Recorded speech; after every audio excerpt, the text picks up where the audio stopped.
I'm now leaving Move, the mobility conference in Excel in London, and that conference is all about mobility in all its different forms, including e-scooters, bikes, and even at the end there was vertical takeoff aerospace. So short hop, battery powered, through from centre of London to Heathrow for £30. But I'm going to be using a slightly different form of cheap transport to get to the centre of London from Docklands here. I'm going to be using a Human Forest electric bike.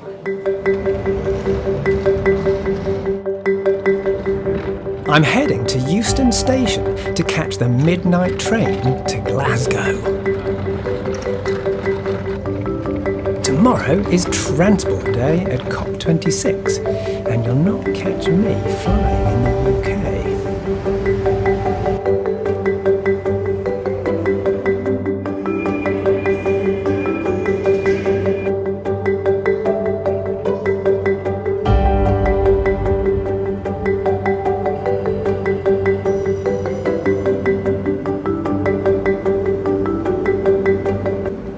Last time I went to COP26 at the beginning, I went on a bicycle. This time, I'm going on another climate-friendly form of transport. But this time, I'm going on a train, the Caledonian Sleeper, to Glasgow. I'm in room P5, and there it is. Oh!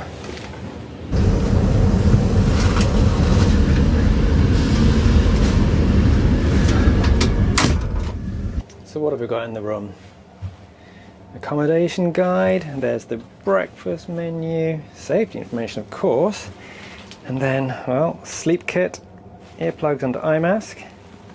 Sleep kit, earplugs, eye mask, that's because it's a two-person bed of course. It's it's a double bed that I've got this evening. What else we got here? Plugs. Oh, and some USB sockets, fantastic. A window light. Oh yes, okay. A window light. What else we got? I suppose we can actually see the platform outside still. Yeah, so we're still in London.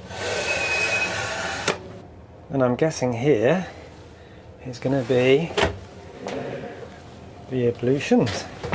Well, there's a toilet there. Lovely. Nice. But I've got my own shower on a train. This is a little table, which is where I'll fill in the breakfast menu. What we got here? Oh, porridge, yes, definitely Scottish pie. Can I take everything here, do you think? Right, definitely porridge. Raspberry granola pot, don't know. Oh, there's a Highland breakfast exclusively served in a club car. Now why fly when you can have a double bed?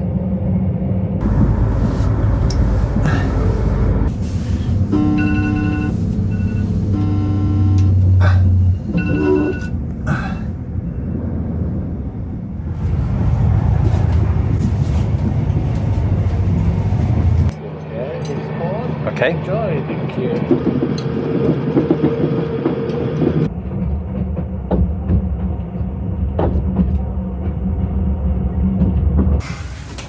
Glasgow Central at 7:22.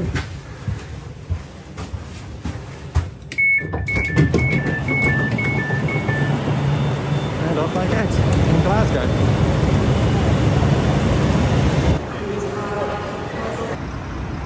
So off the train, and now just a wee little bit further on.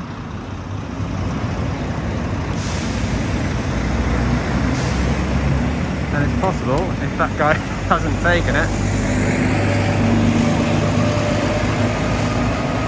to get a next bike. So let's try and grab one.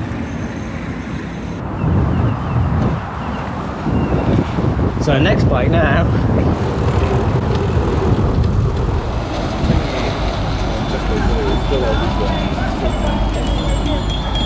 Oh look.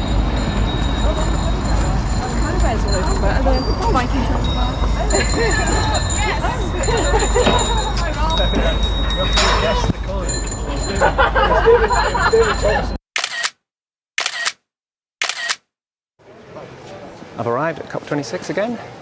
Today is the transport day, and today is the day. There's no bicycling, there's no walking, there's no trains, there's no public transport. It's all pretty much electric cars. There is cycling here, but it's not the world leaders. It's not all the politicians. It's the fringe events outside. It's the green zone. There's no cycling, there's no walking, and there's no public transport. Not even new trains in the blue zone here. So this is where all the politicians are.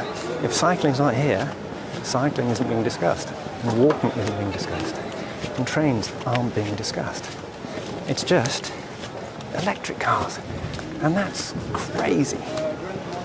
There's a little bit of aviation, and there's a little bit of shipping today, this morning, but then the rest of the day, the actual official agenda is ZEV, zero emission vehicles, and that does not mean bicycles.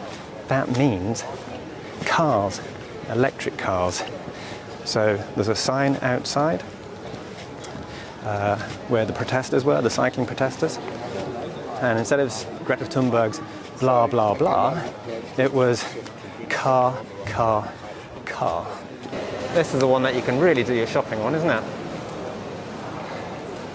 I don't know, you can put your shopping on the back there, on the back spoiler. So electric cars, no problem. Bikes, problem. No bike execs at the Transport Day plenary session, but car company bosses were there in force. We should be a part of the solution. So at GM, we see a world of all electric where everyone can be part of it and everyone can enjoy the benefits of an electric vehicle. Just to bring battery costs down They may not have had a place at the top table on Transport Day, but these cycling, walking and transit execs made their presence felt nevertheless. I'm Jill Warren. I'm the CEO of the European Cyclists Federation. We are the umbrella federation for cyclist organizations from all over Europe. We have about 70 members in over 42 countries. My name is Henk Swartau. I am president of the European Cyclists Federation and of the World Cycling Alliance. Mohamed Mezgani, Secretary General of UITP, the International Association of Public Transport. I am Robin Thornton. I'm Chief Exec of Walk 21 and I represent the entire planet because everybody walks. In our cities, we need more use of public transport. We need more walking, more cycling as part of the move towards climate neutral cities by 2030. So, as part of this great declaration today, please let's not lose sight of the bigger picture. Amazingly, after that plea from the EU's Matthew Baldwin, a sentence on transit and active travel was added to the official COP26 Transport Declaration, as I revealed in my news story on Forbes.com. It's a small first step, but sometime in the future, it will be finally recognised that we don't need newer cars, we need fewer cars. Our planet depends on it.